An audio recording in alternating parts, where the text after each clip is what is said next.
Hey guys, tonight we travel not just across the world, but nearly 2,000 years back in time, straight into the belly of the beast, ancient Rome. The city is alive, buzzing, burning, and to be honest, it smells like a mix of public fish market and old socks.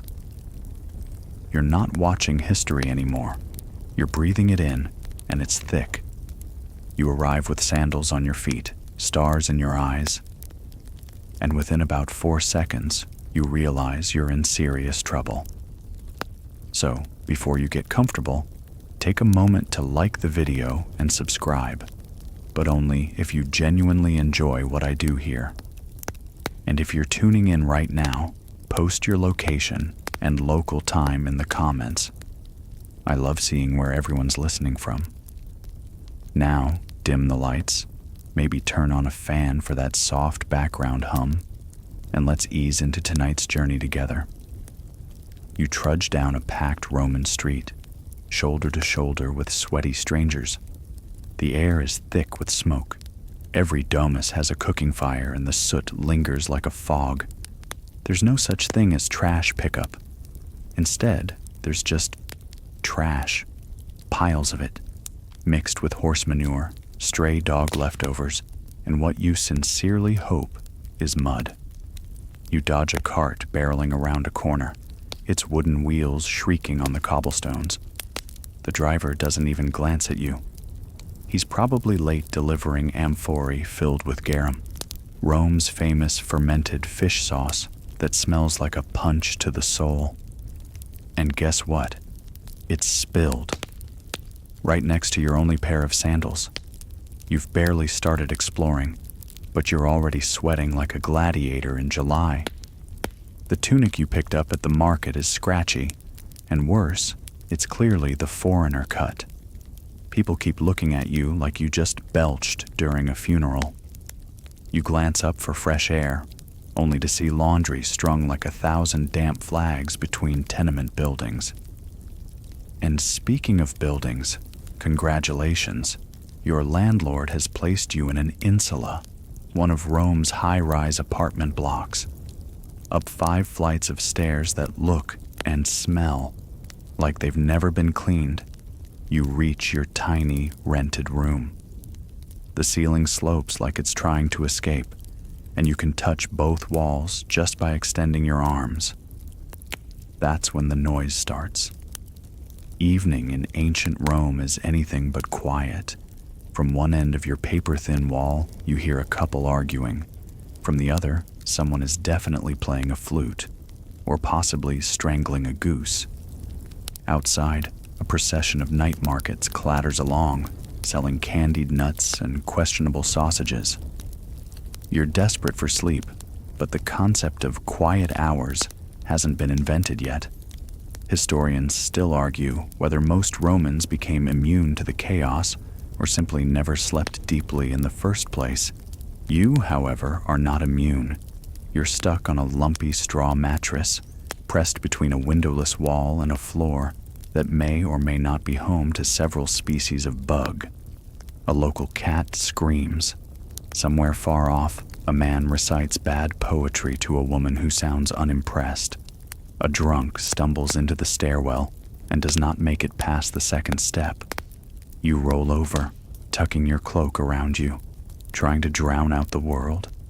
That's when the mosquitoes arrive. Because yes, Rome has mosquitoes. The Tiber isn't just a river, it's a mosquito maternity ward. You slap blindly at your face and try not to think about malaria. You breathe in. Bad move. The air smells like sulfur, smoke, and something faintly floral, which you suspect is your neighbor's homemade perfume, a mix of olive oil, crushed violets, and, judging by the effect, pure vengeance. Earlier today, you tried to ask a local about the weather. They shrugged and said, "The gods will decide." Not very helpful. Your current forecast? 0 chance of peace, 100% chance of filth and frustration. You finally drift off at some terrible hour of the night, your body twisted into a shape the Romans would have called unflattering, and modern chiropractors would call career-ending. But your dreams? Well, let's just say they involve flaming chamber pots, street vendors who won't stop screaming hot dates, and a goat that somehow got into your room. And when the sun rises, blasting through your open archway like a personal vendetta, you realize something even worse than the stink, the smoke, and the sleeplessness. You've still got 6 more days of this. You wake up to the kind of headache that can only be caused by a combination of smoke inhalation, secondhand flute music, and existential dread. Your mouth feels like someone stuffed it with ash and regret. You stretch, or try to, but your limbs protest. That straw-stuffed mat might as well have been a stone bench. Still, nature calls. You creep downstairs, each creaking step warning the entire insula of your descent. At street level, the smell gets worse, somehow, but you're on a mission. Find a toilet before things get embarrassing. You ask a passing fishmonger where the latrines are. He smirks. He knows what's coming. Rome doesn't do private bathrooms. You're directed to a public latrine, a big communal room lined with stone benches, each with holes cut in the top and front. Congratulations, you've just entered toilet hell. You inch closer, and the first thing you notice is the sound. Not the gentle whoosh of running water. Oh no, that would be a luxury. It's the splash of what sounds like many people relieving themselves in a shared, slow-moving stream. The second thing you notice is the smell, which hits you like a gladiator's uppercut. You immediately forget everything you've ever enjoyed about life. You pick a spot and sit down, trying not to make eye contact with the older man 2 seats over. He winks. You cry internally. Then you notice the sponge. This is the tersorium, a communal cleaning stick topped with a sponge. In theory, it's dipped in water and vinegar between uses. In reality, it's, well, let's just say it has seen some things. And now it's headed your way. You pass. You would rather sprint to the Tiber and jump in head first. Fringe historians still debate whether Romans actually used the tersorium regularly or preferred other methods like bits of pottery. Either way, you're doomed. And as you rush outside, trying not to gag, you hear a distant splash from inside. Something just fell in, possibly something alive. You're not even out of the alley before you hear a shout, "Watch your step." But it's too late. Your sandal slips on a suspicious puddle. You go down hard, your elbow slamming into a wall plastered with fading political graffiti. As you wince in pain, the man who warned you walks by laughing, shouting, "Fortuna te amat." Fortune loves you. Maybe she does, but she's got a weird way of showing it. You're wet now, not in a refreshing seaside breeze kind of way. In a "I may never be clean again" kind of way. And there's a strange grittiness in your clothes that you don't want to investigate. A dog trots past and sniffs you, then changes its mind. You stagger away, trying to find a fountain. Rome, thankfully, is full of aqueduct-fed public water. You lean in to splash your face, but freeze. There's a man washing his feet, right where you're about to rinse your mouth. Rome's fountains are many things. Beautiful, engineering marvels, cold and refreshing. But sterile? Absolutely not. You step back, defeated. Historians still argue whether Rome's public sanitation was ahead of its time or just a clever illusion covering mountains of bacteria. You now lean toward the latter. You walk back toward the insula, hoping for a towel, a hole to crawl into, or ideally, a time machine. Along the way, you pass a group of street kids using a dead rat as a puppet. It's unclear if they're playing or offering a social critique. Either way, you nod respectfully. Your stomach growls. You realize you've had nothing to eat since arriving, unless you count despair, and you vow to find food next. But first, you change clothes. You peel off your tunic like it's glued to your skin, which, frankly, it sort of is. You hang it near the windowless wall to dry, but there's no breeze, just the smell of your neighbor cooking onions and fish oil again. You lie back down for a moment, just to collect yourself. But as soon as your head hits the scratchy mat, someone upstairs drops what sounds like an amphora of marbles. You don't even flinch. Rome is loud, all the time. There's no off switch. Even at night, the city hums with late-night vendors, fires crackling, and the occasional drunk citizen reciting Virgil badly. You close your eyes. Big mistake.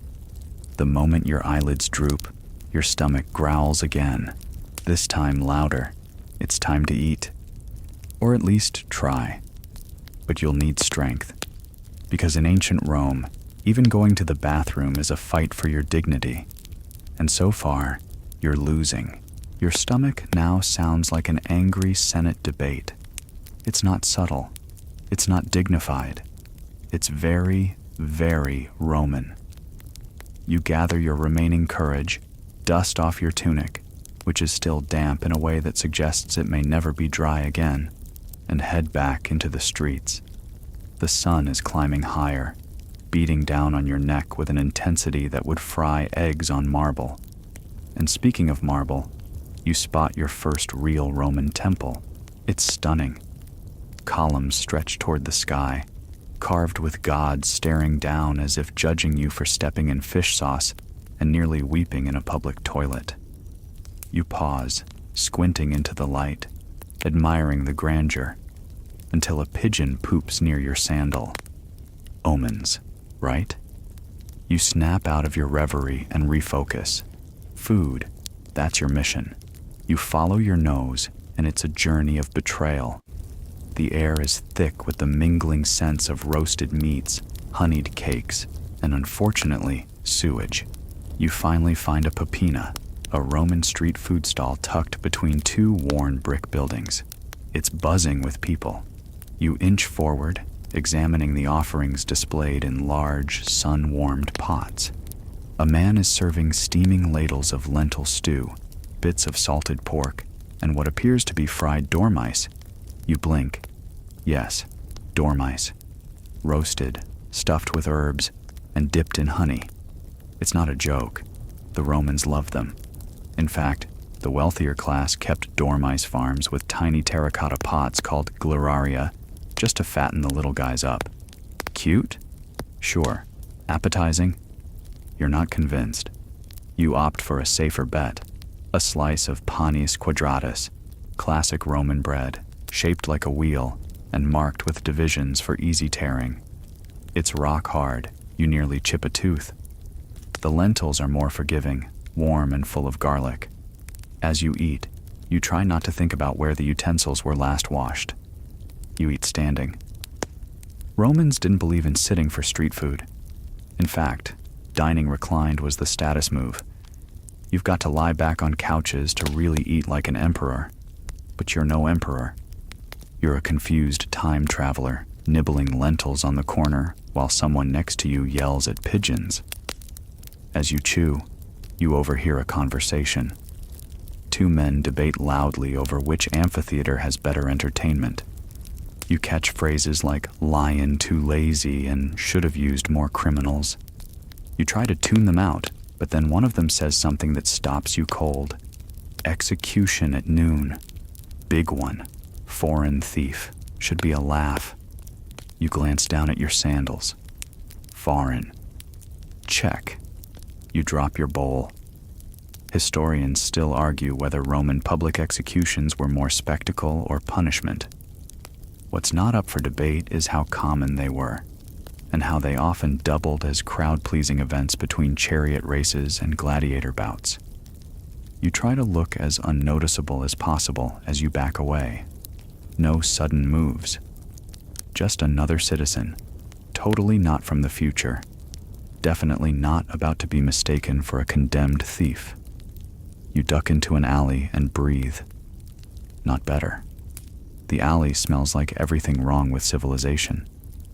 You emerge gagging and resolve to head for a quieter part of the city. You make your way toward the Forum, hoping the heart of Roman civic life might offer some safety, or at least some shade. You pass graffiti again. Real Roman graffiti, not just doodles but scathing poems, advertisements, and insults. One reads, "Lucius owes me 5 denarii and he smells like bad cheese." Another, "Successus was here. May he come back soon." You smile. Human nature, eternal. And then you see it. A small stand where a wrinkled old woman sells figs and walnuts. You buy a handful. They're sweet, sticky, and taste like sunlight. For a moment, you're transported. A fig, a breeze, a pigeon not aiming at you. It's almost nice. Almost. Because a soldier brushes past you, eyeing your tunic. "You look lost," he grunts. You stammer something about meeting your cousin. Marcus. Sure, everyone's got a Marcus. The soldier frowns, then shrugs. You don't wait for more. That's the thing about Rome. It's not just that the city is loud and dirty and chaotic. It's that danger is never more than a wrong glance away. You're an outsider. And here, that can be a death sentence.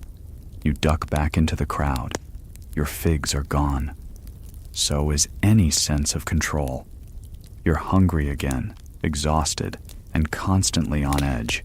And this was just breakfast. You stagger away from the papana, your stomach doing a confused shuffle between satisfaction and rebellion.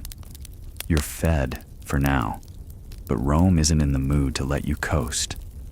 No. Rome wants to test your resilience next. You've barely stepped into the open forum before the heat begins to bake your scalp.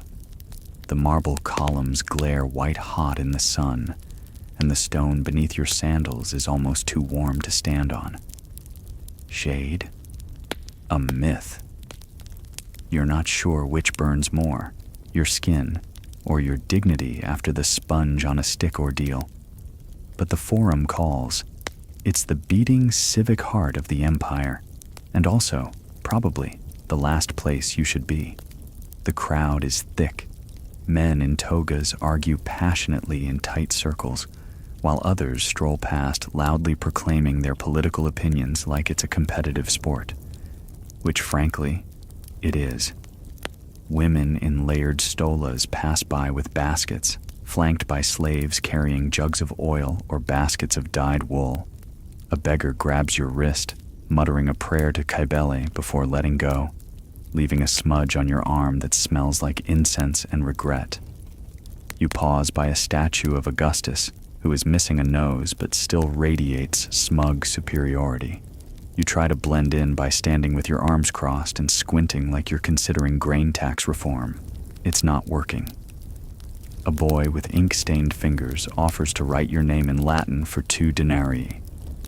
You say no, but he follows you for 3 blocks anyway. Then you hear it. A trumpet blast from the direction of the Basilica, Rome's courthouse and bureaucratic hub. You're drawn toward it, caught in the wake of a pushing crowd. Inside, columns loom like silent judges. You stumble into a courtroom just as a trial begins, of a man accused of stealing a senator's mule. The prosecutor reads the charges in a booming voice, while the accused, hunched and barefoot, mumbles something about mistaken identity. You recognize the expression, panic marinated in despair. The jury, 3 retired centurions and a man chewing on fennel, look unimpressed.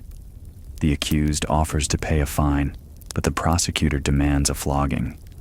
The crowd murmurs, "This is better than theater." You think, "I've seen this movie." And then the accused turns and locks eyes with you. Just for a second. It's long enough to send a chill down your spine. You're reminded that Rome doesn't mess around with justice. Trials are fast, outcomes are brutal, and innocent until proven guilty hasn't been invented yet. Historians still argue whether Roman law was fairer than other ancient systems, but if you ask the guy being hauled away by the ears right now, the answer is probably a firm no. Outside, the forum feels even hotter. You stumble into the shadow of the rostra, the speaker's platform where orators unleash fire-breathing speeches on politics, philosophy, and whose family deserves more statues. You listen for a moment to a man ranting about grain shortages and corruption. A few people cheer. One throws a rotten fig. The orator dodges like a pro. That's the other thing about Rome. It's theatrical. Everything is spectacle. Arguments become performances. Deaths are commemorated with parades. Even the lawsuits feel like opening night on a very sweaty Broadway stage. You duck behind a column and sit for a moment, trying to catch your breath. Your tunic clings to your back like a damp towel.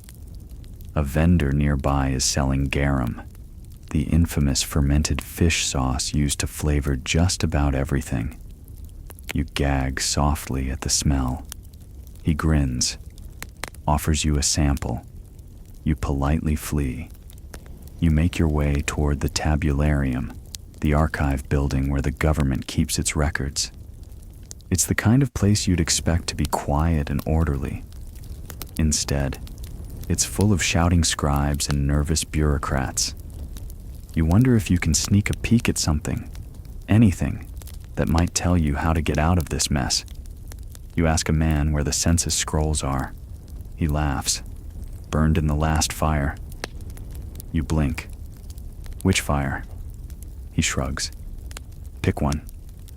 Fires, it turns out, are as common as baths in Rome. Everything is flammable, and arson isn't exactly rare. And just when you think you've found a calm corner, the building starts shaking. Not violently, not yet. Just enough to make the columns groan and dust fall from the ceiling. An aftershock, or a cart carrying way too many amphorae passing by. You're not sure which is worse. You hurry out into the sunlight, blinking like a mole. Rome isn't just dangerous in terms of people. It's structurally ambitious and constantly on the verge of collapse. Historians still debate how many buildings collapsed each year in the city due to overcrowding and poor construction. You're now leaning toward too many. You find a quiet corner by a shrine to Mercury and sit on the steps. A lizard watches you. You nod at it, seeking solidarity. It doesn't nod back. Rome is chaos. Beautiful, brutal, ambitious chaos. And you've barely survived 4 hours. You lean against the shrine, letting the cool shadow creep over your sweat-drenched tunic. You're craving stillness, but Rome doesn't do still. Rome is a moving organism, full of elbows, opinions, and the smell of cumin-scented sausage. Just when you think the worst has passed, the trumpet sounds again. This time, not from the courthouse, but from the campus marches, Rome's enormous open space for military training, athletics, and public gatherings. You groan internally. This can't mean anything restful. Still, curiosity is your compass. And if you're being honest, you're not sure where else to go that doesn't smell like fish sauce or philosophical despair. You join the swarm heading west, past temples and shops, stepping aside as a group of sweating slaves haul a marble statue of Venus up a hill, cursing under their breath. One mutters something that sounds suspiciously like a modern swear word, and you briefly wonder if time is a flat circle. The Tiber River glints in the distance, brown and sluggish. It's technically drinkable, but only if your idea of hydration includes a side of intestinal distress. Most Romans prefer water from aqueduct-fed fountains or wells. You make a mental note to avoid both the river and the guy peeing off the bridge. Finally, the campus Martius opens up before you. A vast, trampled field surrounded by columns, statues, and shouting men. Half are wrestling, half are sprinting in circles, and the rest seem to be yelling at each other over how many laps make a proper warm-up. Someone blows a whistle made from a goat's tooth. You blink. Is this a gym or a punishment? You quickly learn that in Rome, fitness isn't optional. A Roman male is expected to train his body as much as his rhetoric. Even poets are expected to know how to throw a javelin. You get dragged into a group of sweating teenagers doing squats beside a philosopher who's simultaneously quoting Homer and doing lunges. A man offers you a practice sword. It's heavy. He laughs. Feels like it's made of lead, right? Good. Means it works. Before you can protest, he barks, "Block left," and swings. You scream and drop the sword. He shrugs and moves on. Apparently, your lack of martial prowess is not worth a second look. Rome does not have time for pacifists with weak wrists. You stagger out of the practice circle and collapse onto a bench under a fig tree. Your muscles are jelly. You're panting. A small boy walks past with a bird cage full of mice and offers you one. You decline. The mice look relieved. As you wipe sweat from your brow, you hear drums in the distance. Steady, rhythmic. You look toward the Pantheon, towering nearby, its perfect dome silhouetted against the sun. The drums are coming from a ritual dance happening outside its entrance. Cloaked men whirl in a hypnotic circle, tossing incense and petals into the air. Religion here is not Sunday quiet, it's spectacle. The gods are everywhere. Shrines on street corners, prayers in alleyways, temple feasts with hundreds of roasted animals. It's said Rome had over 30,000 gods and spirits. You get the sense that if you sneeze wrong, you'll offend a minor deity of dust motes and be cursed with shin splints for life. A woman nearby offers you a small clay figure of Lares, a household god meant to protect the home. You ask if it works on time travelers. She doesn't laugh. You buy one anyway. Historians still argue whether Roman religion was deeply personal or simply civic obligation. But for now, as a man in a golden mask parades past shaking a rattle, it feels very, very personal. Especially when he throws a handful of barley at your face and calls it a blessing. The sun begins to dip. Shadows stretch across the field. The men are still training, but their shouts have dulled to grunts. You limp away from the Campus Martius like a centurion with two left feet. On the way back toward the city center, you pass a ludus, a gladiator school.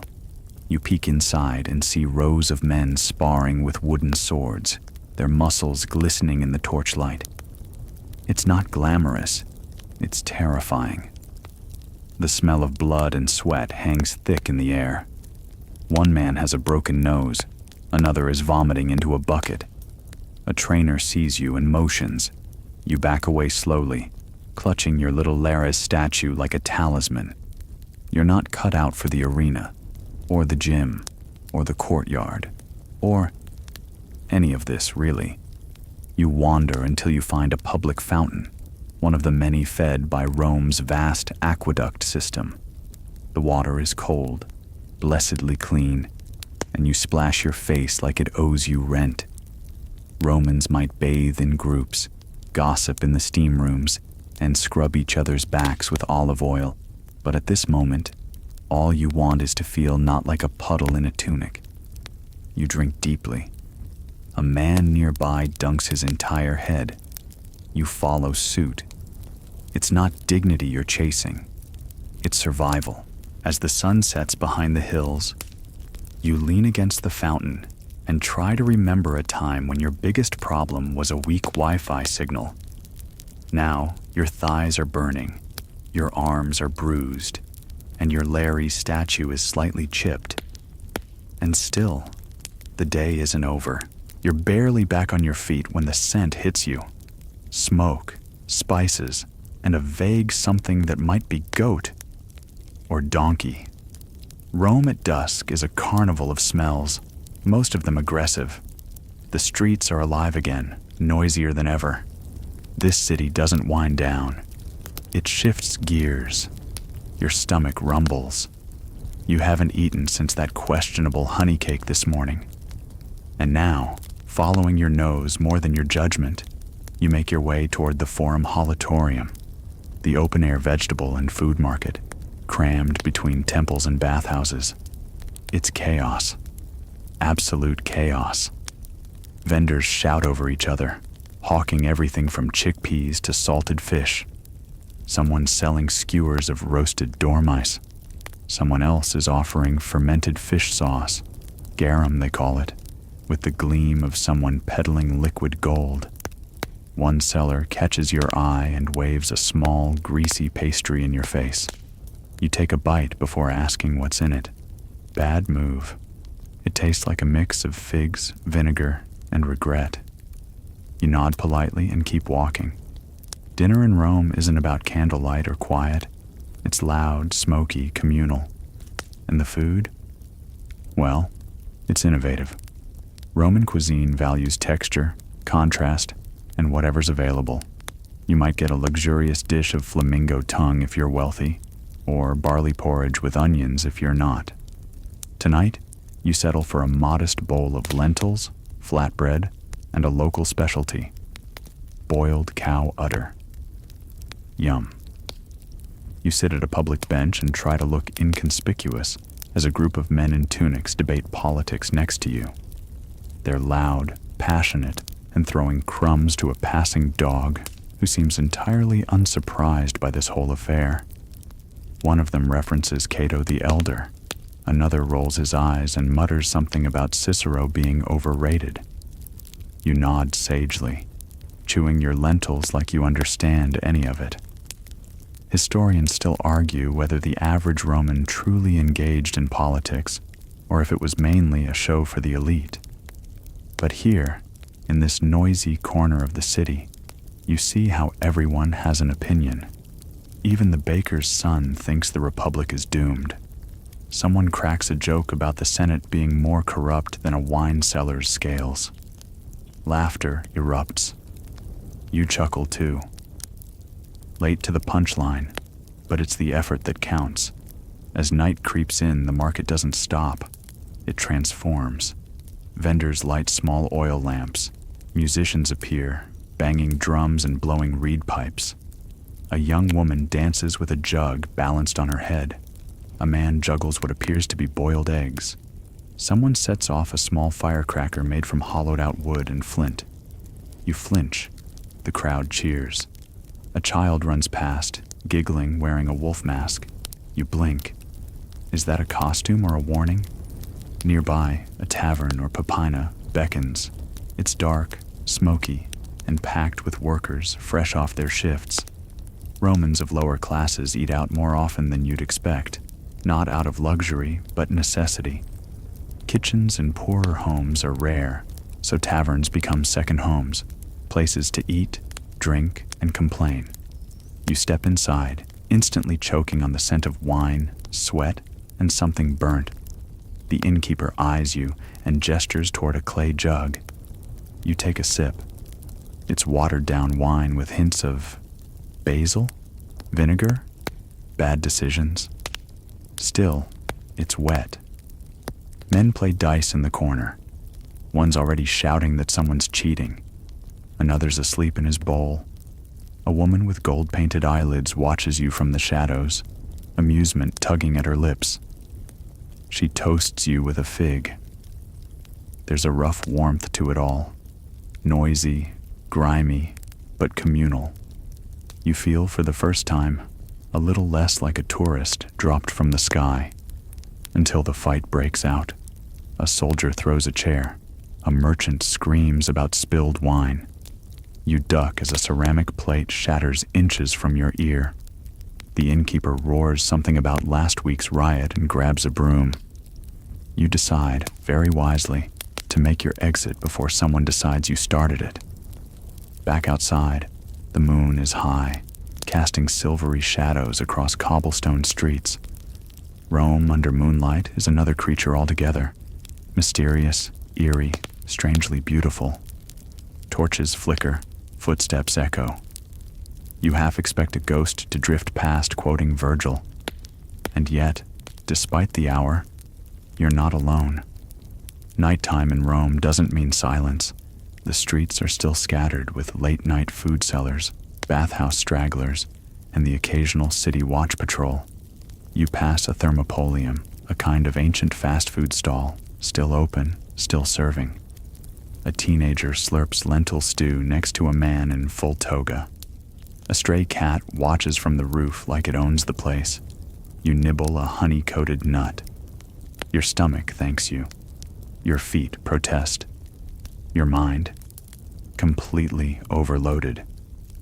Earlier today, you thought surviving Rome might just be a matter of sunscreen and sandals. But this is another kind of exhaustion.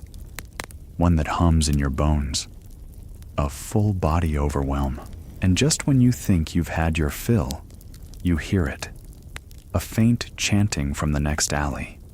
You follow, of course, because you've learned nothing. You find a mystery cult ceremony in progress. Cloaked figures gathered around a statue of Mithras, candles flickering, incense curling.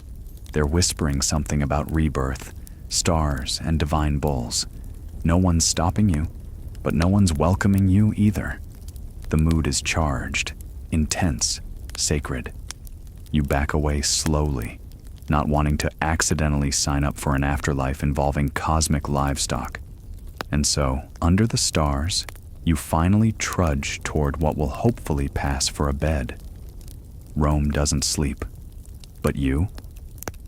You might, if the stray dogs don't howl, and the guy across the alley doesn't start reciting Horace again. You wake to shouting. Not the alarm clock on your phone kind of shouting. No, this is a visceral, throaty, Roman market at dawn shout that could wake the dead, and probably has. Your back is stiff from sleeping on a straw mat in a borrowed corner of an insula, a Roman apartment block, which, in your case, is more insula and less apartment. The sun's barely up, but the city is already alive. You can hear water being hauled, chickens squawking, and a toddler having an existential crisis somewhere upstairs.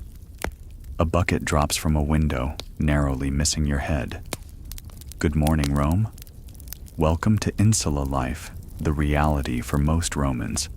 Unless you're one of the lucky elites lounging in marble villas, your daily routine begins inside a fire-prone, overpacked building where the walls are thin, the ceilings leak, and privacy is a myth.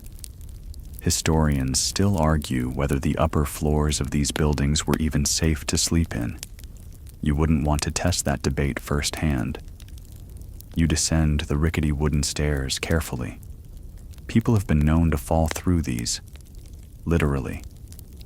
Your neighbor, a man named Lucius who speaks with garlic and confidence, nods at you, sandals in hand, heading out for his shift at the tanner's workshop. His tunic smells like leather and regret. Downstairs, the building's communal latrine smells historical. You decide to skip it. Your plan: blend in, survive the day, maybe earn some coin. But what does a modern-day interloper do for work in ancient Rome? You hit the street, hoping for inspiration. Turns out, Rome has a job for everyone. If by job you mean potentially dangerous, poorly paid, and regulated by absolutely no labor laws. You could be a street performer, a messenger, a cleaner at the public baths.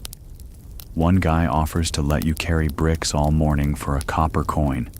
Another says you have the hands of a scribe and tries to sell you a wax tablet on the spot.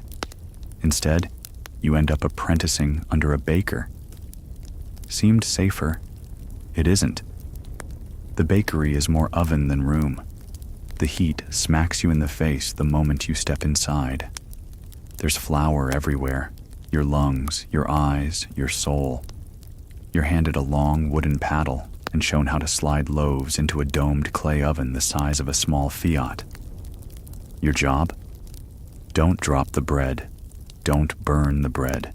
Don't get burned by the bread. The baker's daughter laughs as you fumble through your first attempt. You smile weakly and try not to drop the paddle on your foot. As you sweat and knead, you learn something new. Roman bread is a science and art, and apparently a potential legal issue. Bakers could be fined if their loaves were underweight. The government distributed flour rations, and shortchanging the public was considered a civic offense. You quickly understand why the baker keeps checking your measurements, like you're prepping for a NASA launch. Despite the chaos, there's rhythm here. Warmth, camaraderie.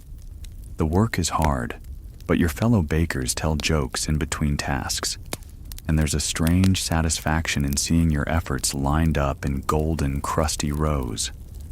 One man shares a secret recipe for honey walnut rolls. Another tells you about a baker's strike that happened decades ago. Bread, he says with a wink, is political. By mid-morning, the loaves are done, and so are your arms. You step outside, coated in sweat and flour, and realize you've earned your keep. A small coin clinks into your hand. It's warm, probably from your own body heat, but you pretend it's glowing with pride. You buy a cup of watered wine and sit on the steps outside the bakery. For a moment, you feel accomplished, grounded. Then a man bumps into you and accuses you of stealing his purse. Cue the crowd, cue the shouting, cue your panic. You stammer out denials as onlookers gather. A few people shout conflicting suggestions. Check his tunic. Call a lictor. Let Jupiter sort it out. A woman offers you a fig if you'll just confess already. The accuser's eyes narrow. You brace for impact. Luckily, a local vendor intervenes. She's seen the real thief, a boy who ran off with a leather satchel 5 minutes ago. The man grunts, mutters something about curses, and disappears into the crowd. You're left shaking, wondering how close you just came to Roman justice. Because here's the terrifying truth. If he had pressed charges, you'd be on trial within hours, maybe less. And Roman trials? They're not exactly paragons of fairness. If you were a citizen, you might get a hearing. If not, let's just say, outcomes vary, often involving whips, stocks, or a quick toss into the nearest arena. Historians still argue whether non-citizens had any real protections. Spoiler? Not many. Shaken but unharmed, you decide you've earned a break. Maybe a trip to the baths. The thermi are Rome's answer to every problem. Overheated, go to the baths. Stressed, baths. Socially isolated, baths. Smell like a bakery accident? Definitely baths. You pay the small entrance fee and step into an architectural marvel. Vaulted ceilings, mosaic floors, steam curling in the air like incense. These aren't just bathhouses, they're cultural hubs. You pass men debating poetry in the frigidarium, teenagers splashing in the tepidarium, and 2 old philosophers half asleep in the caldarium. You undress and stash your clothes with an attendant who immediately looks like he's going to sell them. You follow the flow of people, beginning with the warm pool. The water envelopes you like silk. Your muscles relax. Your brain loosens its grip on the stress of the day. A man beside you starts talking about the Punic Wars. Another casually mentions his cousin's gladiator career. You nod politely while trying not to slide into unconsciousness. A staff member walks by with a strigil, a curved metal scraper, and offers to scrub your back. You decline, remembering that soap doesn't exist yet and they're using olive oil to clean skin.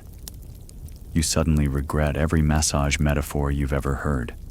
Still, it's soothing and oddly humanizing. Here, status blurs. Senators and slaves soak in the same water. Differences fade.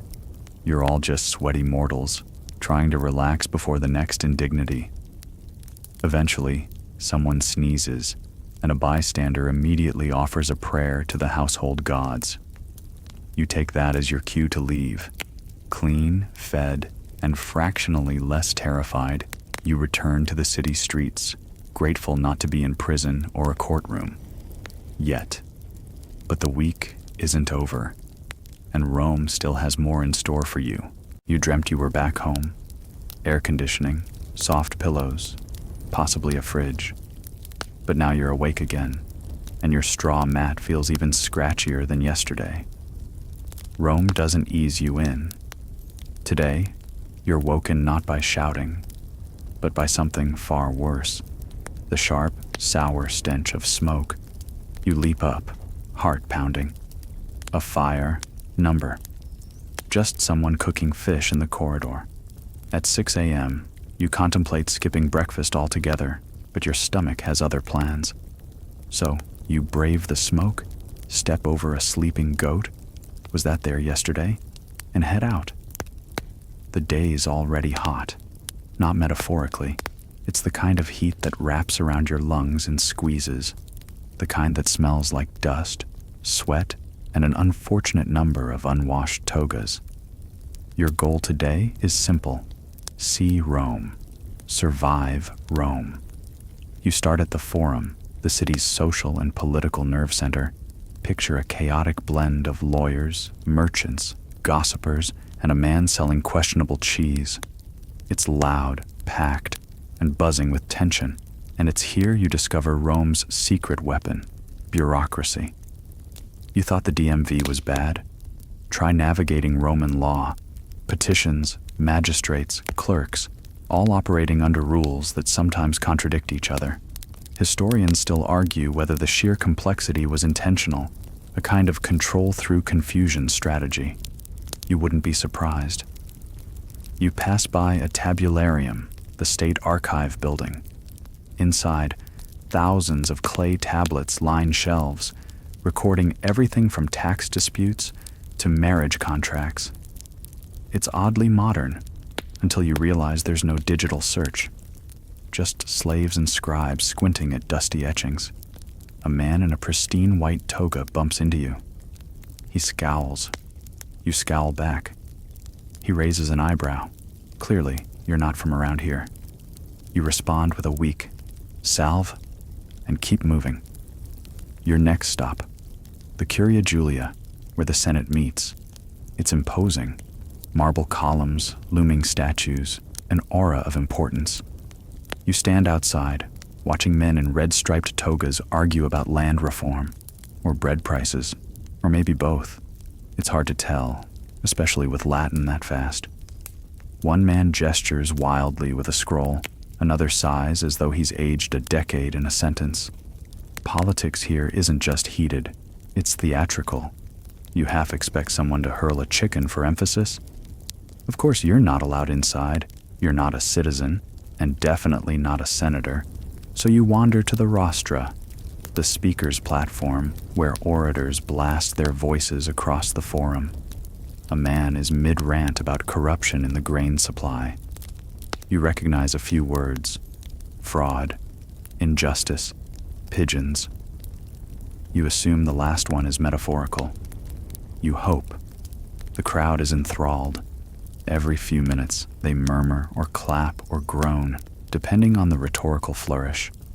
You notice one man near you taking notes on a wax tablet with a stylus.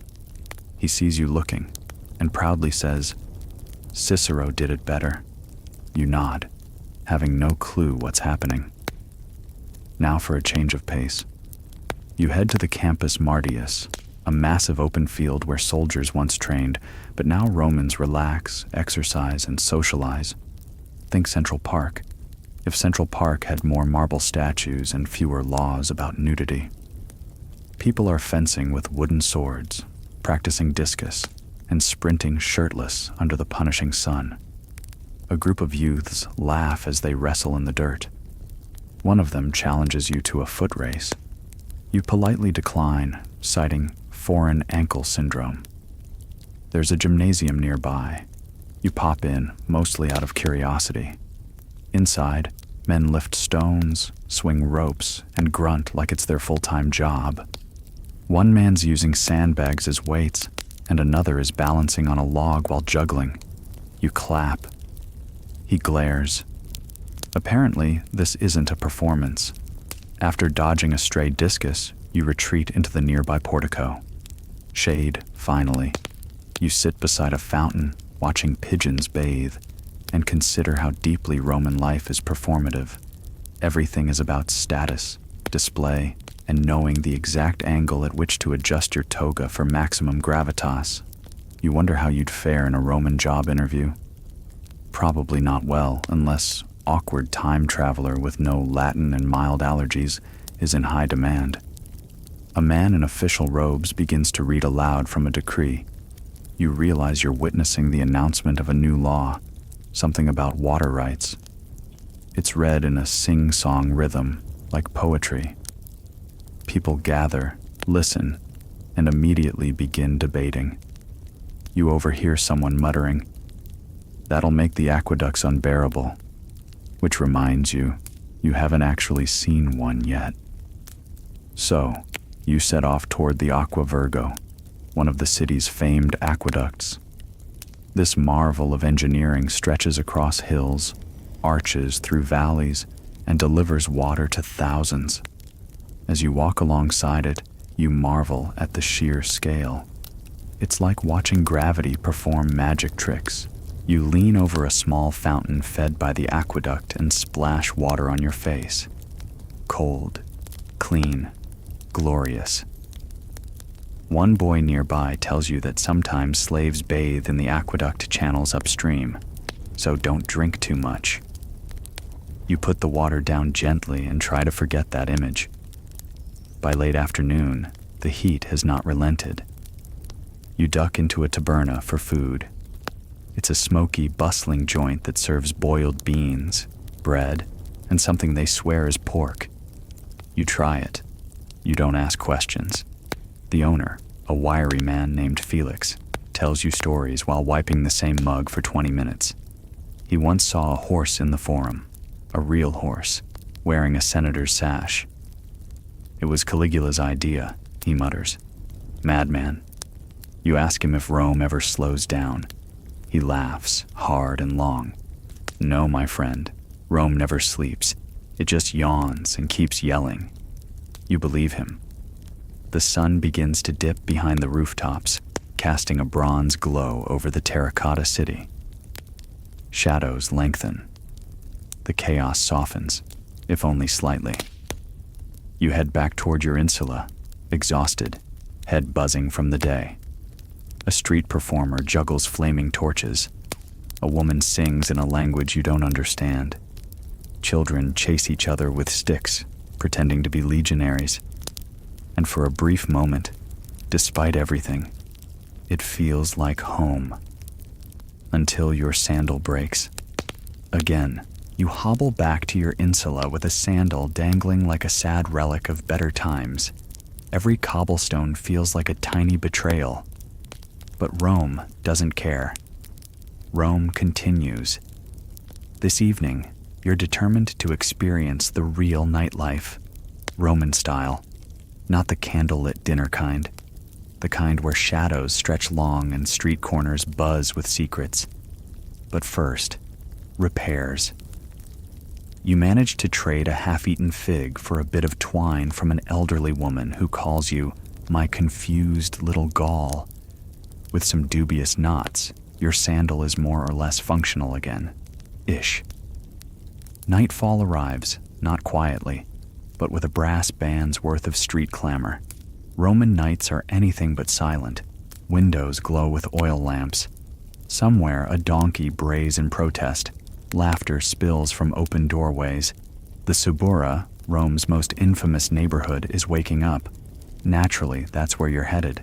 The Subura is a maze.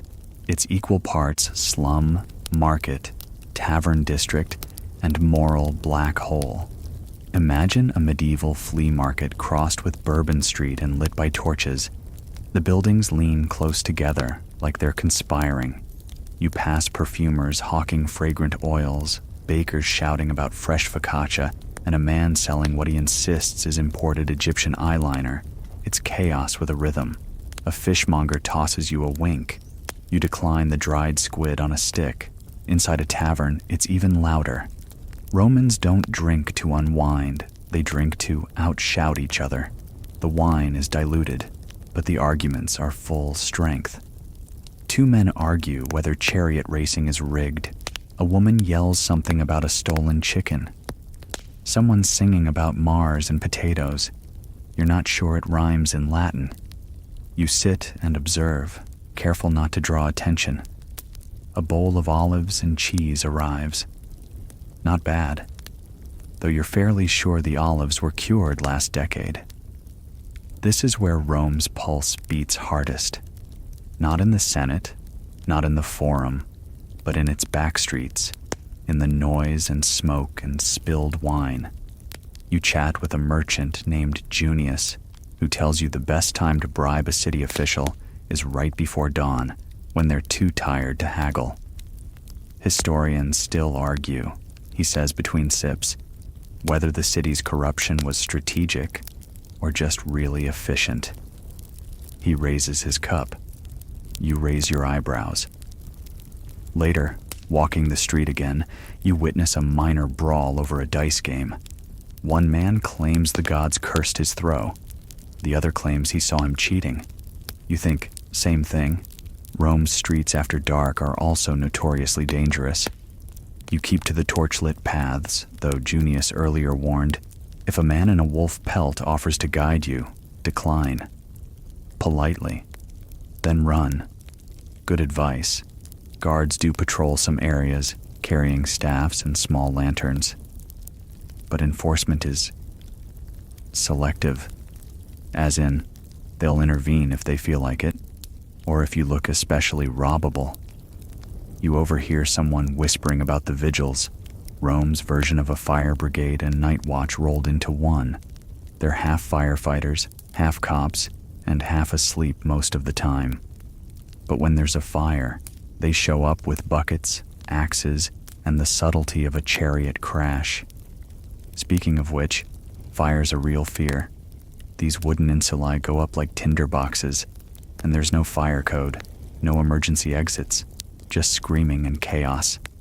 You silently vow to sleep near a window, preferably one without bars. Midnight approaches. Somewhere deeper in the Subura, musicians play slow, eerie tunes on flutes and lyres. You pass a group dancing, stomping in rhythm on the stone. A child spins with arms out, dizzy with joy. His father claps in time, despite looking ready to pass out. Not far off, you glimpse the flickering lights of a private dinner party in a domus courtyard. Wealthy guests recline on cushions, servants pour wine into absurdly ornate goblets, and laughter rings out. They feast on flamingo tongue and spiced dormice. You weren't invited. Still, you pause, watching through the iron gate. It's another world entirely.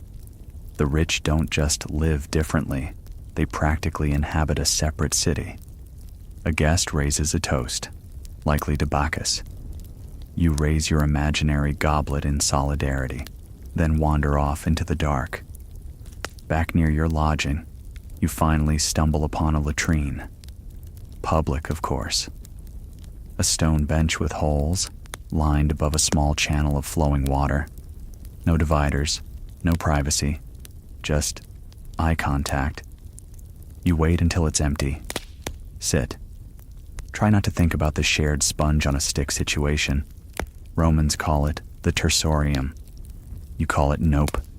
You use the water to wash your hands. 3 times. Exiting, you nearly bump into a man carrying a clay lamp. He nods, recognizing your tourist-level discomfort. First week? He asks. You nod. He smirks. You're still alive? That's something. You trudge back through alleys lit by moonlight and torch gutter.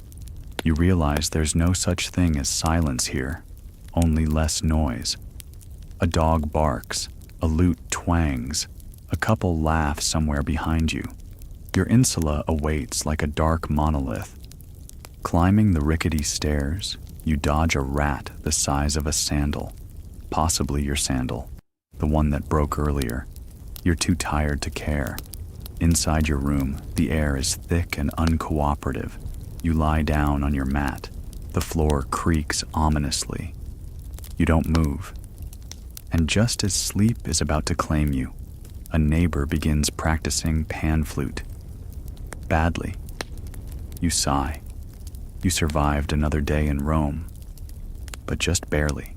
Morning seeps into your insula, not with the soft grace of dawn, but with the full-blown chaos of carts rattling down cobbled streets, shouting vendors, and the unmistakable stench of yesterday's fish. You blink awake to realize your neck is at a 47-degree angle, an unfortunate souvenir of sleeping on a floor mat made of woven disappointment. Today, your goal is simple: navigate the Roman legal system. Why? Because you dropped a ceramic jug yesterday and it splashed some wine on a senator's cousin. You were trying to help him reach his dropped coin. He was trying to not be touched by commoners. Now, you've been invited to appear before a magistrate. Let's start with expectations. You assume there'll be some kind of formal hearing, perhaps a moment to plead your case. Reality: you're one of 87 people crammed into a public square outside the basilica, sweating in togas, or in your case, slightly damp linen. Praying the magistrate doesn't decide today is a let's punish someone just to show strength kind of day.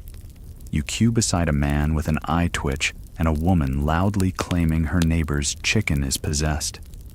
Classic Tuesday. Here's the catch.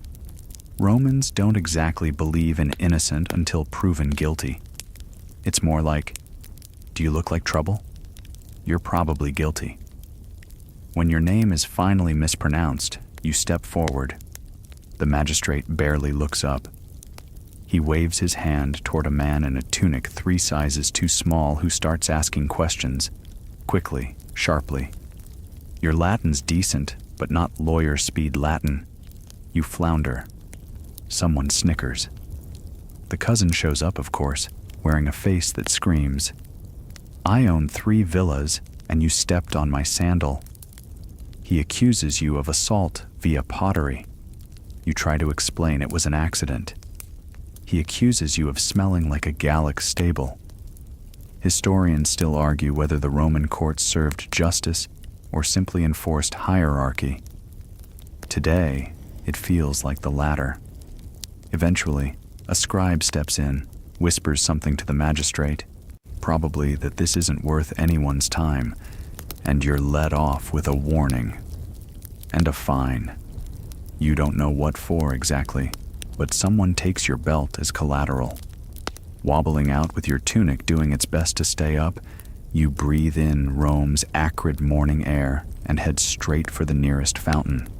Not to drink, just to splash your face and remind yourself this isn't a fever dream. Rome's legal system is famously sophisticated, but that mostly applies if you're wealthy, or connected, or both. For everyone else, it's a game of survival with rules written in Latin on crumbling scrolls no one's read in years. But you're not done with civic duties yet. Because next, you've got to make your clientele rounds. In case you didn't know, Rome operates on a patron-client system. You, a nobody with nice elbows and an unfortunate accent, are expected to attach yourself to someone powerful. In exchange for favors, introductions, and, if you're lucky, food, you offer loyalty and flattery. Lots of it. So off you go to greet your newly assigned patron, Marcus Fabius Gracchus the Lesser. That's his full name. You hope the Lesser doesn't refer to his intelligence. He receives you in a modest atrium, sipping watered wine and feeding dates to a monkey on a chain. You're the new one, he says flatly. You nod. He nods back, unimpressed. Then, he starts rattling off names of other people you're supposed to curry favor with. It's like being dropped into a high school clique mid-semester. You follow him around for the next hour as he makes social calls. This mostly involves standing 3 steps behind him, laughing at jokes you don't understand, and pretending you also dislike that one senator with the weird laugh. Occasionally, he throws you a bone, literally, at a feast later that night, when he hands you a chicken leg and says, "Try not to embarrass me." During this little tour of aristocratic tedium, you spot some graffiti on a nearby wall. It reads, "Lucius is a donkey." You chuckle. Marcus does not. Public walls are covered in graffiti, by the way. Everything from love poems and insults to political rants and crude sketches. One historian called it the Twitter of ancient Rome. Another just called it evidence of bored teenagers. You pass a vendor selling fortune-telling chicken bones. You don't stop, but you think about it. Later, you try to retrieve your belt from the legal clerk's office. They can't find it. You leave with a length of rope and a deep sense of character growth. Back on the street, a man in a cloak whispers about a gladiator match tonight, off the books. You consider it. Not to fight, just to watch and maybe forget that today you were nearly executed by bureaucracy. As you walk toward your insula again, you overhear 2 women debating whether it's appropriate to wear blue during a religious festival. You didn't even know there was a festival. You make a mental note. Avoid blue tomorrow, and probably eye contact. Your body aches from standing, bowing, waiting, walking, nodding, and dodging vomit puddles in narrow alleyways. Civic life in Rome? Exhausting, especially for a non-citizen, which, by the way, you still are. You collapse onto your mat, now with extra rope support, and stare at the ceiling. There's a beetle up there. It's watching you. And you realize something. You're still alive. Barely. Your morning starts earlier than usual, because you never really slept. Between the beetle's ceiling tango and your neighbor's snoring, which sounds eerily like a dying goat, you've been oscillating between light dozing and deep existential regret. Still, the city of Rome doesn't wait for the weary. Today's challenge: survive a full Roman market day. You rise, strap your tunic with yesterday's rope belt, now fraying like your patience, and venture out into the waking din of the Forum Boarium, Rome's bustling cattle market. Except you're not buying cattle. You're trying to trade a small bronze pendant you found in the street for something edible. Now, to be clear, the Roman market is not your local farmer's market with polite vendors and free samples of goat cheese. It's a swirling mass of shouting merchants, yapping dogs, pushy customers, and the occasional chicken running for its life. And the smells. Dear gods, the smells. A noxious mix of sweat, fish, crushed olives, urine, and whatever's cooking in that dented bronze pot by the fountain. You learn quickly that haggling is an Olympic sport. You offer your pendant to a fruit seller in exchange for a handful of wrinkled figs. He examines it, snorts, and says it's cursed. You pretend to leave. He calls you back. You get 3 figs. Victory. With breakfast secured, you attempt to find safer ground, weaving through carts, goats, and a man juggling amphorae to impress a clearly uninterested woman. Your sandals are now soaked with something. You try not to think about it. As you bite into a fig, sour, with a hint of dust, a nearby brawl erupts over the price of garum, the Roman fish sauce that's less seasoning and more olfactory assault. One man claims the vendor watered it down. The vendor hurls a ladle. It hits a passing priest. You take your fig and leave quietly. Historians still argue whether Roman markets reflected economic freedom or the chaos of a city outgrowing itself. You're leaning toward the latter. Seeking refuge, you duck into a public bathhouse. Not to bathe, you can't afford that today, but for a moment of peace. The thermae are a core part of Roman life, a place to gossip, clean up, and do business half-naked in clouds of steam. The bathhouse is already buzzing. Somewhere, someone is being massaged with oil while debating Senate gossip. A thin man offers to clean your feet. For a fee, you decline. He offers again. You decline louder. He mutters something about your barbarian toes. You exit swiftly. Outside, a small boy tries to sell you an amulet to ward off evil magistrates. You laugh. He doesn't. You buy it anyway. Lunchtime approaches, and you follow your nose to a popina, Rome's version of fast food. It's a hole in the wall with a marble counter and bubbling pots behind it. You order the cheapest item, beans. The vendor ladles them out with the same enthusiasm one might reserve for scooping ditch water. You eat while standing. They're spicy and weirdly comforting. The popina owner is arguing with a customer over a debt. You learn that Rome has no formal banking system for commoners. Instead, debt is managed by informal contracts, shouting matches, and occasional stabbings.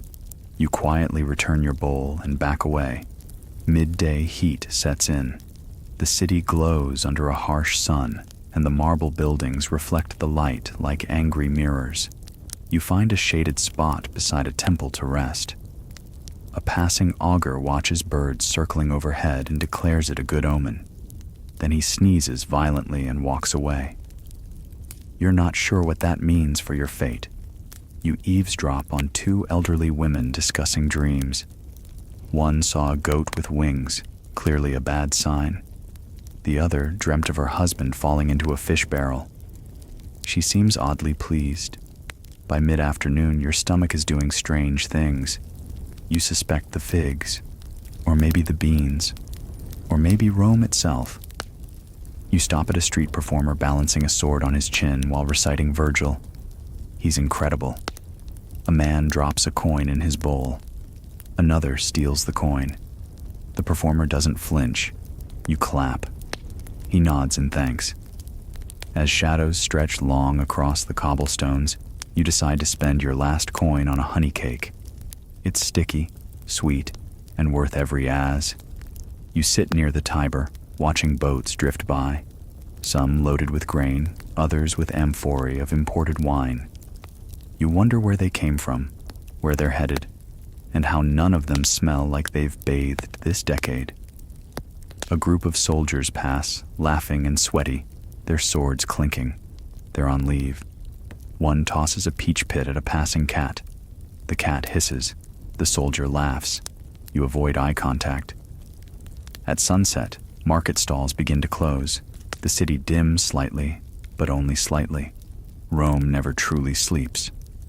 The torchlight flickers as shadows dance along the buildings. You wander back toward your insula, now decorated with a new hole in the wall, where someone presumably lost an argument with a wine jug. You climb the steps to your floor, passing the familiar smells of cooking lentils, unwashed feet, and a hopeful but off-key flute. You settle back onto your mat, bones aching, mind buzzing, and as you drift toward sleep, you realize surviving a Roman market day isn't about strength. It's about strategy, luck, and a stomach that can handle beans of unknown origin. You've made it through another day. Barely. You wake to the unmistakable sound of someone vomiting in the hallway. Ah, Rome. Your head pounds. Either you've caught a street-borne illness or your stomach has finally filed an official complaint. But there's no time to coddle your digestive system today. Not when you're summoned to court. Well, technically not you. The man in the insula below you, whose full name you've never caught, was accused of theft, and for reasons still unclear, he listed you as a witness. The Roman legal system, where everything's a little fuzzy and everyone's guilty until proven rich. So you drag yourself out of your pallet, wrap your grimy tunic around your sore limbs, and head to the Basilica, the city's central law court. It's a long walk through crowded streets, dodging carts, beggars, and one inexplicable parade of men dressed as minotaurs. You never get an answer on that. The Basilica looms large, all marble and self-importance. It smells like sweat, ink, and old sandal leather. Inside, scribes scurry across the floor with wax tablets, senators mutter in conspiratorial huddles, and the judge, Praetor Urbanus, sits elevated on a chair of authority that's slightly too large for his frame. Now, let's talk Roman justice, or the lack thereof. Historians still argue whether the Roman court system protected the common citizen or merely served as theater for the powerful. After half an hour watching a rich man bribe a witness with a sausage, you're leaning hard toward theater. The accused, a leathery old man with eyebrows like startled moths, insists he was merely borrowing the loaf of bread in question. The prosecutor, whose tunic is cleaner than anything you've seen in days, paints him as a cunning bread thief with a long history of flour-related crimes. You're finally called forward. The prosecutor squints at you and asks, "Did you see the defendant steal the bread?" You say no. He asks, "But could he have?" You pause. He leans in. "Be honest." It's a trap, obviously. You say you were asleep. The judge yawns and waves his hand. The case is dismissed. Probably because it's nearly lunchtime and no one wants to debate sourdough before eating. Outside, you're thanked with a pat on the back and half a fig. You eat it without questioning the logic. Still, you've learned something important. Truth in Rome isn't about facts. It's about performance, status, and who has the cleanest sandals. Your next stop is less stressful, but no less strange. You're visiting a domus, a wealthy Roman's house, because someone mistook you for a freelance mosaic repairman. You don't correct them. You need the coins. The domus is stunning. Marble floors, frescoed walls, perfumed air. It's like stepping into another world. The mistress of the house, draped in silk and oozing condescension, shows you a chipped mosaic of Neptune and says, "Fix it." You nod, then crouch down and stall. You move some tiles around. You hum thoughtfully. You whisper Latin-sounding nonsense. She watches for a bit, then wanders off. You are alone. You pocket a small coin left on the sill as offering to the household gods. Technically, theft, but also technically religion. You leave 10 minutes later with your dignity only mildly bruised and your pockets ever so slightly heavier. Later you make your way toward the Campus Martius, Rome's field of Mars, a sprawling expanse where Romans train, march, and show off. It's also where crowds gather to watch sports, mock speeches, or sunbathe like toga-clad lizards. A public speaker is ranting about the moral decay of Rome. You catch phrases like soft men and suspicious olives. A few people clap. Most just nap in the sun. Nearby, 2 gladiators in training spar with wooden swords. The crowd cheers when one smacks the other's helmet clean off. You wonder if they're training for the arena, or just for fun. Either way, they seem to enjoy it more than yesterday's market brawl. Mainstream Roman life often blurred the lines between military training, sport, and public spectacle. And if you're unlucky, you might be drafted into any of the above. A passing recruiter eyes you. You feign a limp and shuffle away. Your stomach growls again. You wonder if the fig from court was the same one you dropped on the floor 2 days ago. Either way, it's definitely fighting back. You end the day helping a vendor unload crates of dates. He doesn't pay you, but he does throw you a handful of overripe fruit. You accept the trade. You've developed a strange fondness for chewy things that taste vaguely of soap. As the sun dips low, Rome takes on its golden glow, the kind that makes even dirty alleyways look like they belong in a painting. You take the long route back, watching torchbearers light the streets, and children play with clay dolls near temple steps. Your insula greets you with familiar chaos. Someone is screaming about laundry theft. Someone else is trying to herd pigeons out of the stairwell. Your room is still intact, mostly. You lie down, exhausted, full of questionable figs, and uncertain whether today counts as a win. But hey, you weren't arrested. You avoided the Minotaur parade, and you weren't conscripted into gladiator school. That's a solid Roman Tuesday. You wake to shouting. Again. This time it's louder, angrier, and more official sounding. You peek through the cracks in the wall. Soldiers. Not the scruffy neighborhood guards with dented helmets and too much attitude. These ones are wearing polished cuirasses, crimson cloaks, and the kind of scowls that suggest they haven't smiled since Augustus was a toddler. Apparently, someone in your building owes taxes, a lot of taxes. You lie perfectly still, wondering whether they'll knock on your door. But they don't. They drag a man from the floor below, Scribonius something, and slap him with a wax tablet.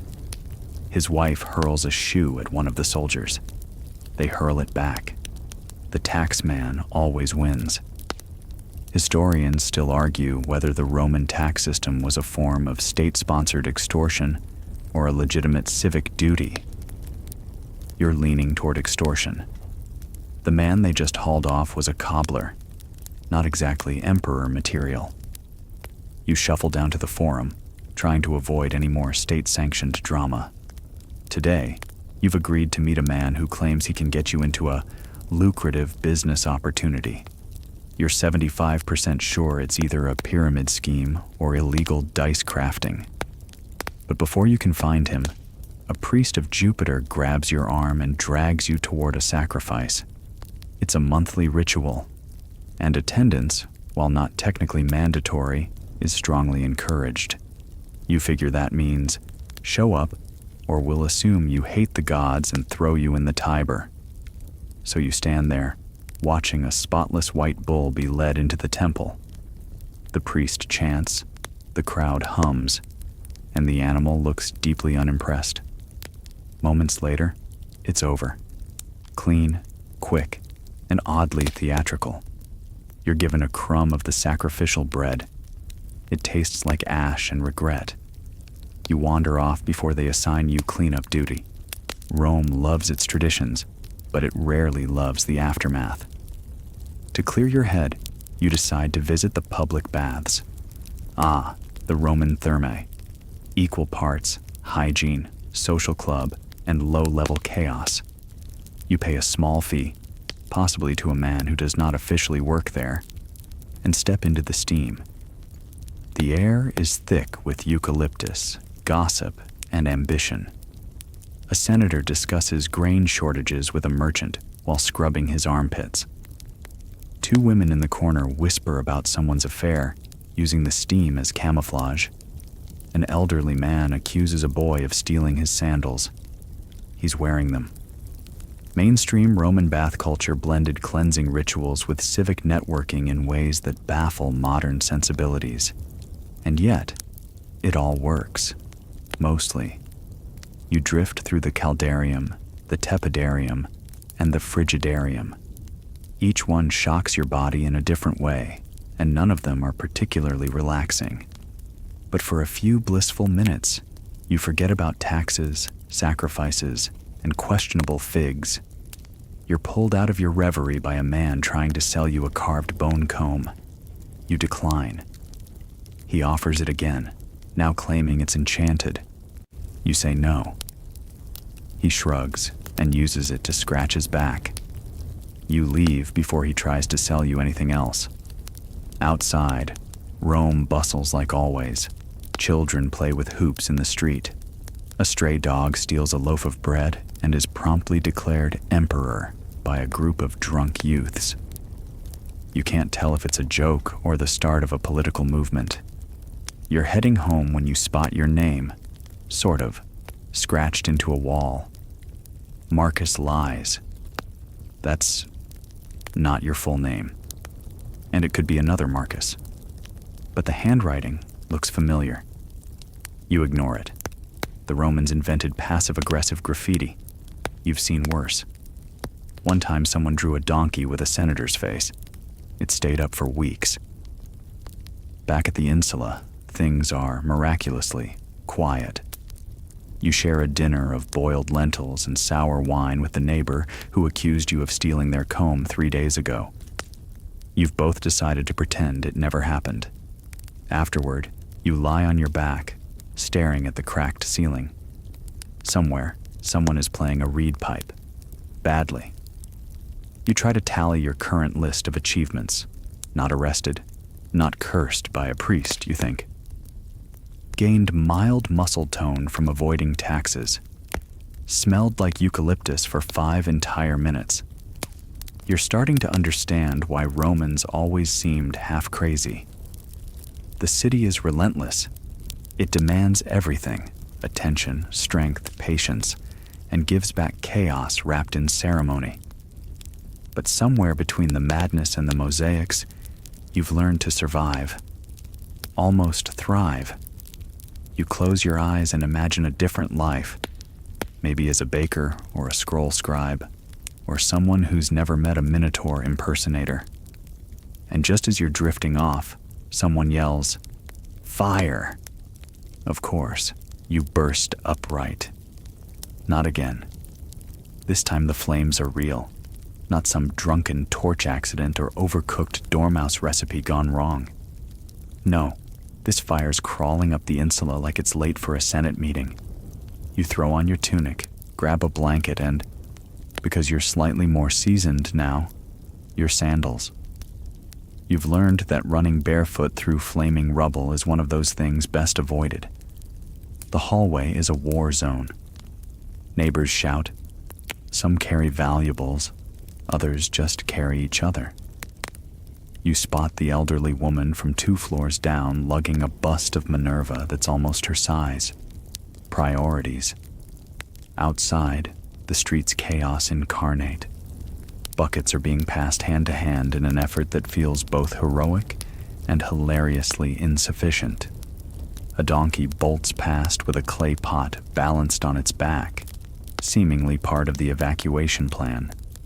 You join a bucket line, then ditch it when it becomes obvious the fire's not slowing down. Rome may have mastered aqueducts, but efficient fire response, not so much. Historians still argue whether Nero actually fiddled during the Great Fire, or if that's just dramatic revisionism. You're betting on the dramatic part. You haven't seen a single fiddle. After about an hour of sprinting, shouting, and trying not to get trampled by panicked chickens, the fire burns itself out, mostly by consuming everything in its path. Your building? Gone. As in ash and memories. Someone hands you a cup of barley broth. It's lukewarm, gritty, and oddly comforting. You look around.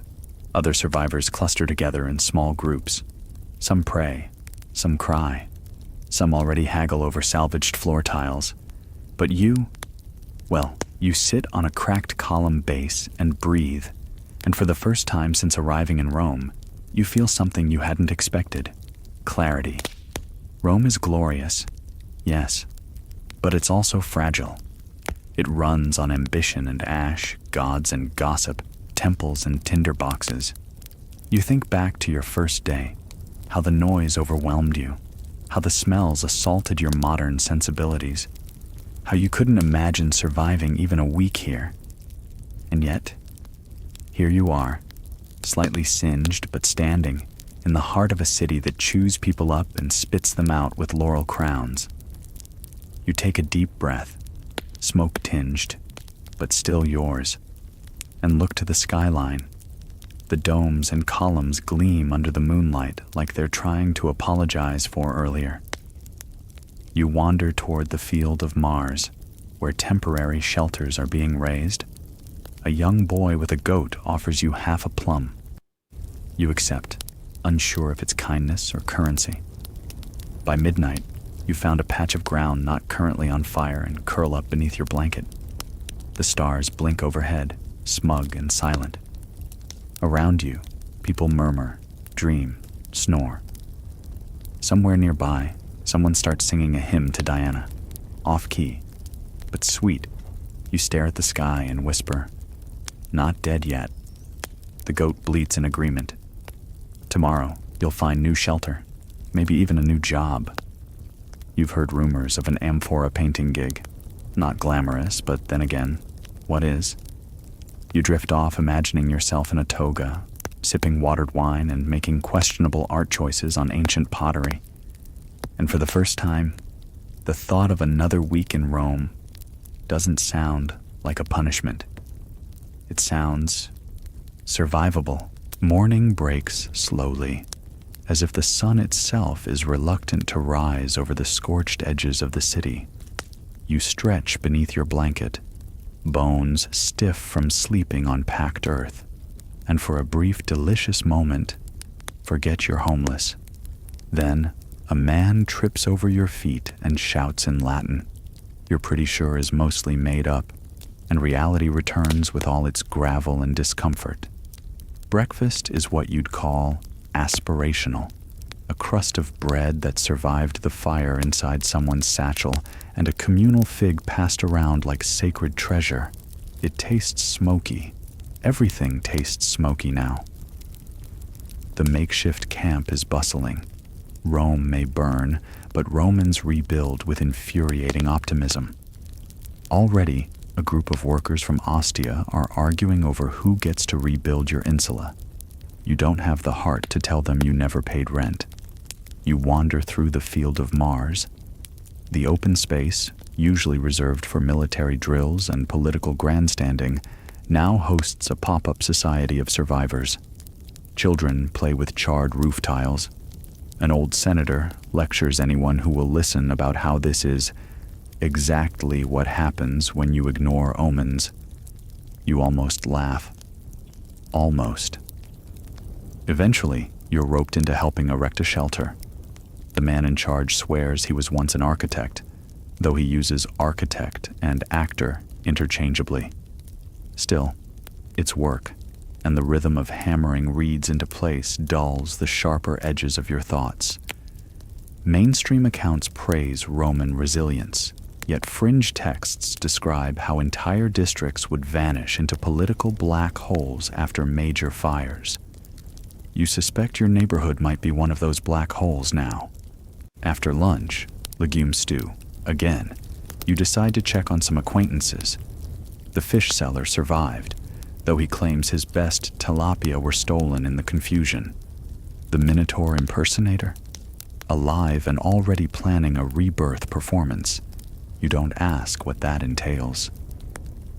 The bathhouse, miraculously, remains intact.